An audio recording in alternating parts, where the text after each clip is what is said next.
Hey, how's it going?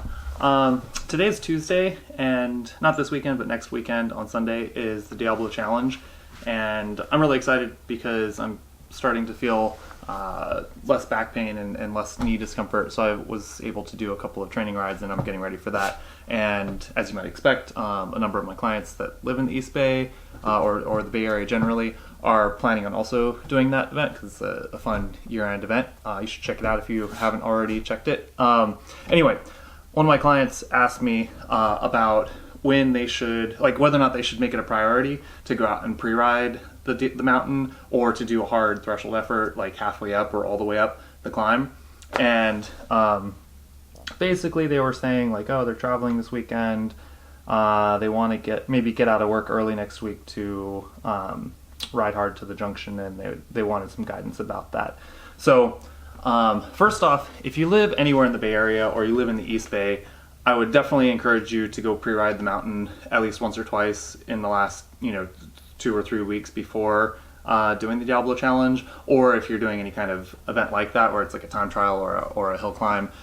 being really familiar with the course can be really invaluable because you know exactly like what to expect, how it's going to feel, what it's going to look like as you go through the duration of the event. And I find that very valuable. And over the years, I've been lucky enough to ride Mt Diablo,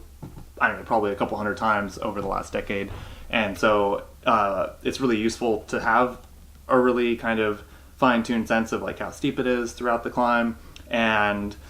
even so, like even though I've ridden it so many times and I know exactly like how long it's going to take me to go through different segments, I still get a lot of benefit out of pre-riding it. And if you haven't already checked it out, I have a couple of videos up that talk about like pacing and how to actually like kind of approach the day of the event. And I have a video of the whole climb with some commentary over it. It's sped up so it doesn't take you an hour to go through it, but it can give you a good feel for it if you don't live near the mountain or if you wanted to refresh your memory the last few days before the event and just like kind of re-register what it's gonna look like when you're going through the climb.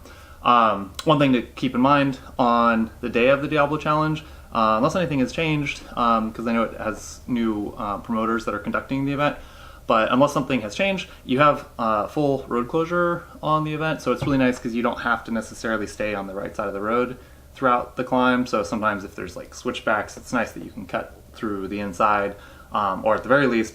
anytime you're doing a big event, even if you don't have a full road closure, it's nice that you can maybe like cut through a left-hand turn near the center line and save yourself some distance and some time, and not be as worried about cars as you might be just on like an average training day. But anyway, in the context of thinking about whether or not you would want to go out and let's say do like a full 95, 98, 99% time trial effort up the entire mountain, or maybe just halfway up, or if you would want to go out and do like a 90% effort on the climb. I think all of those things could be very useful. It just depends on what your training is like and what kind of training is most useful to you at that moment in time and your proximity to the event. So in this particular case, let's just say that you're pretty fit, but you're not, you're pretty fit and you're trying to shoot for like an hour or so. That's like a really respectable time. So doing a 1 hour threshold, like full gas effort 3 or 4 days before an event like the Diablo Challenge where you're trying to do a peak 1 hour effort isn't going to be ideal. So like you wouldn't want to go out on Thursday just a few days before the event on Sunday and go do like a full gas effort to the top. You might be able to do that and you might be able to recover fully and do a great effort on Sunday, but generally most people probably would still feel a little bit of residual fatigue, and it might be a little bit better to do it farther out. So I think anyone, no matter what their fitness level and level of skill for that kind of event, could probably go out and do like a pretty hard effort up the whole mountain this coming weekend. So like a full week out from the event. A lot of people who are like pretty fit, like maybe they race a good bit and they're like a Cat 1 or a Cat 2 or a Cat 3 racer, and they might be shooting for like less than an hour and they have a lot of miles in their legs from a full racing season. I bet a lot of those people, like myself, could probably go out on Tuesday or Wednesday and still do like a pretty hard effort up the mountain just to like do one last tapering like hard effort And if they do a good job of recovering with their nutrition in the first few hours after that, and then they try to sleep well and just like, take care of their body the next few days, they could probably do like a full gas effort Tuesday or Wednesday, and then recover for a few days, and then do maybe a peak effort on Sunday.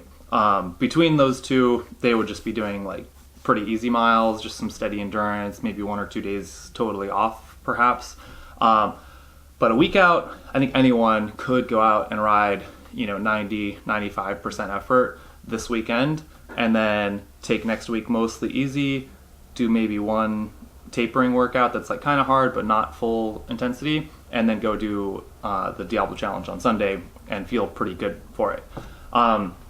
If somebody's tight on time and they can't go out and pre-ride it this coming weekend because they have something going on, they have a wedding or they have family stuff or whatever it is, I would definitely consider, if at all possible, going out this week and riding the whole mountain. If you could cut out from work early, or had a day off, or you live near there and it's convenient, go out and ride the whole mountain. Depending on what kind of workout schedule you have, you could do a full threshold effort up to the top. Not like race pace, but just maybe a little bit below it, and target like a couple minutes slower than you would expect on race day, just so you know what it's going to feel like. And then when you go that extra 2 or 3% harder on race day, you'll have a very good handle on it, and your brain will be prepped for that kind of effort. Or if you feel like you really need to do some like a little more intense, more high power efforts, you could break it up and do like 3x15 or 3x20 on the mountain and go like pretty hard for 15 minutes, just kind of soft pedal for 5 minutes, do another effort, soft pedal for 5 minutes, and then go up to the top, let's say, and just break it up. So you have like above race pace intensity with a little bit of recovery, but you get like almost the full duration at race pace or slightly above. And then if you weren't able to go out this weekend to do, a pre-ride, you could look at maybe going out next week, Tuesday or Wednesday. And if you're not in like top race shape and you don't think you could recover from a full gas effort up the whole mountain in like 4, 5, 6 days to the Diablo challenge, maybe go out and just ride 95, 98% to the junction and do, let's say, like half an hour pretty hard at around race pace. So like for half an hour, your race pace will like be hard, but it won't be like totally draining. Whereas if you did that for the whole duration, obviously that last half and the last quarter especially like really starts to feel pretty intense.